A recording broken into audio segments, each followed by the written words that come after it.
नमस्कार साथियों, आप देख रहे हैं न्यूज़ दुनिया नीरज शर्मा यूट्यूब चैनल और सहारा रिफंड पोर्टल अपडेट। आज मैं जो चर्चा करने वाला हूं वीडियो के माध्यम से, तो सहारा रिफंड पोर्टल पर चर्चा करने वाला हूं। पिनाक पानी मोहंती की याचिका पर अटॉर्नी जनरल के माध्यम से निवेदन करके सम्मानित सुप्रीम कोर्ट में सहारा सेवी अकाउंट से 5,000 करोड़ रुपए सहारा रिफंड के नाम से लाए गए और इसमें एक पोर्टल का सम्मानित सुप्रीम कोर्ट के आदेश पर गठन किया गया, जिसकी जिम्मेदारी आर सुभाष रेड्डी जो रिटायर्ड जज हैं उनको दी गई और इसमें सहयोग के रूप में न्याय मित्र गौरव अग्रवाल को जिम्मेदारी दी गई। और इस पोर्टल से सरकार की मंशा थी कि सहारा के छोटे गरीब निवेशकों को भुगतान मिले। तो मैं आपको बता दूं कि 5,000 करोड़ में लगभग 4700 करोड़ रुपए बढ़ चुका है। 300 करोड़ रुपए की राशि शेष है।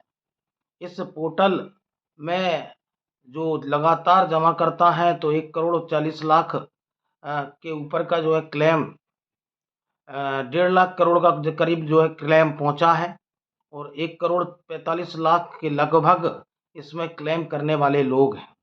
लेकिन इसमें बीपी से 25 लाख के समथिंग लोगों को सहारा रिफंड की राशि मिली है और जिन लोगों के जो क्लेम किया है वो क्लेम करने वालों को ज़्यादातर लोगों को डबल मेंबरशिप के नाम से डेफिशिएंसी आई है और जो सहारा की चारों क्रेडिट कोऑपरेटिव सोसाइटियों ने उनके सर्टिफिकेटों पे जो मेंबरशिप नंबर अपलोड किया था, उस मेंबरशिप अपलोड नंबर को गलत ठहराया जा रहा है।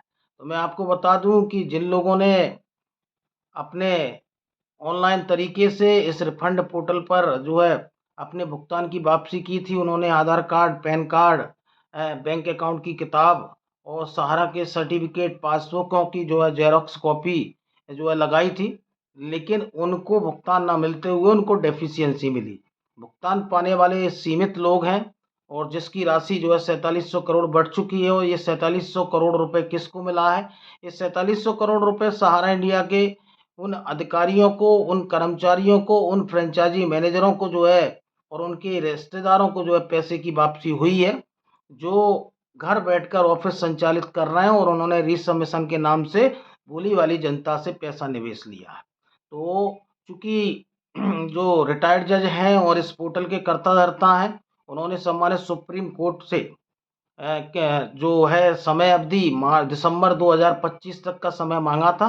लेकिन मुझे लगता है कि इस माह जुलाई तक ये पैसा पूरा ख़त्म हो जाएगा और आगे अगस्त, सितंबर, अक्टूबर, नवंबर और दिसंबर, ये 4 से 5 माह में क्या पोर्टल के जो कर्ता धर्ता हैं वो कोर्ट का रास्ता अख्तियार करेंगे या कोर्ट का दरवाज़ा खटखटाएंगे, क्योंकि क्या सहारा सेवी केस से पैसे की वापसी की राह आगे बढ़ेगी या फिर ये पोर्टल वो यहीं जो जिनको पैसा मिलना था वो ख़त्म हो जाएगा?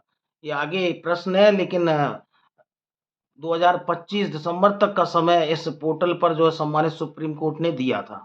तो प्रश्न ये बनता है कि एक तरफ देश की वित्त मंत्री श्रीमती निर्मला सीतारमण जी सहारा के पीड़ित निवेशक अगर उनसे भुगतान मांगते हैं और संसद में ये कहती नजर आती हैं कि हम तो पैसा देने के लिए ही बैठे हैं, तो 1,40,00,000 लोग जिन्होंने क्लेम किया है और लगभग 1.5 लाख करोड़ का क्लेम इस पोर्टल पर पहुंचा है, तो वो ये कहती हैं कि कागज लाओ और पैसा ले जाओ। तो जिन लोगों ने अपने Aadhaar card, PAN card, bank account की डिटेल और सहारा के सर्टिफिकेट और पासबुकों की जेरॉक्स कॉपी सरकार के इस पोर्टल पर प्रस्तुत किए हैं, तो वो कागज क्या कागज नहीं है।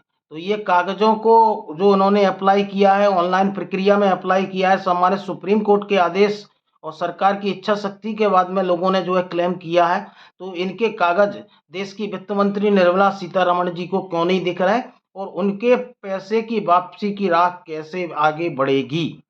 प्रश्न ये है।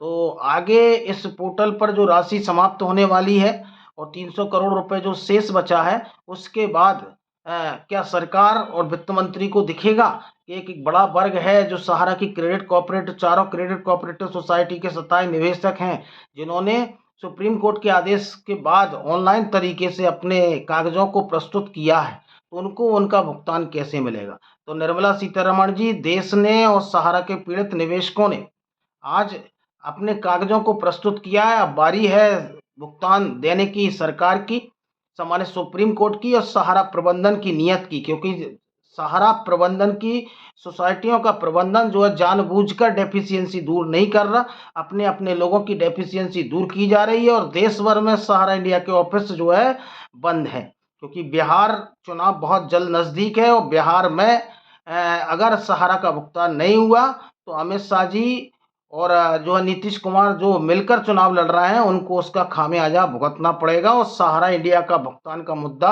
एक बड़े मुद्दे में तब्दील होने वाला है।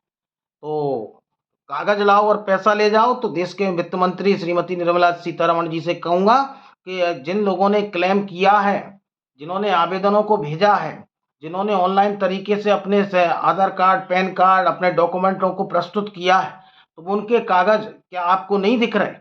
तो कैसे उन जमाकर्ताओं का भुगतान मिलेगा? सहारा क्यूसॉप की जो जाँच 2019 में 3 कंपनियों पर, 2020 में 6 कंपनी की सहारा की जो सहयोगी कंपनियां हैं उन पर बैठाई गई थी, उस तक आज तक आप जांच को उजागर क्यों नहीं कर पाई हैं? लोग जब आरटीआई के माध्यम से जानकारी लेते हैं तो आप जांच प्रभावित होने का बहाना बनाकर उस आरटीआई की जो है जवाब नहीं देती हैं। तो कैसे इस सहारा रिफंड पोर्टल की राशि खत्म हो जाने के बाद में अब सरकार और जो सीआरसी है, सीआरसीएस है, सहकारिता मंत्रालय, उसका अगला कदम क्या होने वाला है? तो जागरूक रहिए, अपने हक के लिए लड़ते रहिए। आप अगर नए व्यूअर हैं तो हमारे चैनल को लाइक एवं सब्सक्राइब करते रहिए। बहुत बहुत धन्यवाद, आभार।